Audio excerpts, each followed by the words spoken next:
अपना महलिया में से सुंदरी बेटी बाबा से आराजा करस हो। बाबा गढ़रा उरछ के ले दुलारुआ कैसे के दुलरी खेली हानि हो। बाबा गढ़रा उरछ के ले दुलारुआ कैसे के दुलरी खेली हानि हो।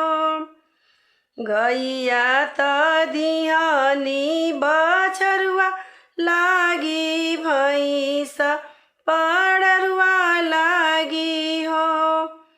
बेटी तोहारा के दिया नी दुलरुआ लागी ओइसे दुलरी खेली हानि हो। बेटी तोहारा के दिया नी दुलरुआ लागी ओइसे दुलरी खेली हानि हो। केई हमरो हरि हान भूखिया त केई मोर पियसिया हरिहन हो। केई मोर हरिहन भूखिया त केई मोरे पियसिया हरिहन हो। बाबा के हमें जागयन आल्हर निंदिया जहाँ हो हमरो कोई नहीं हो।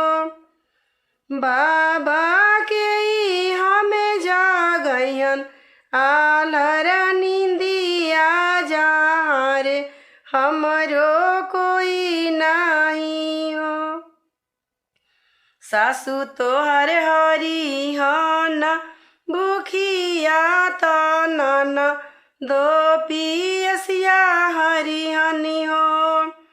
सासु तोहर हरिहन भूखिया त नन दो पियसिया हरिहनि हो।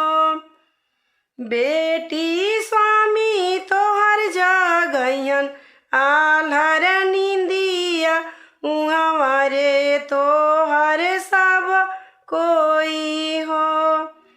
बेटी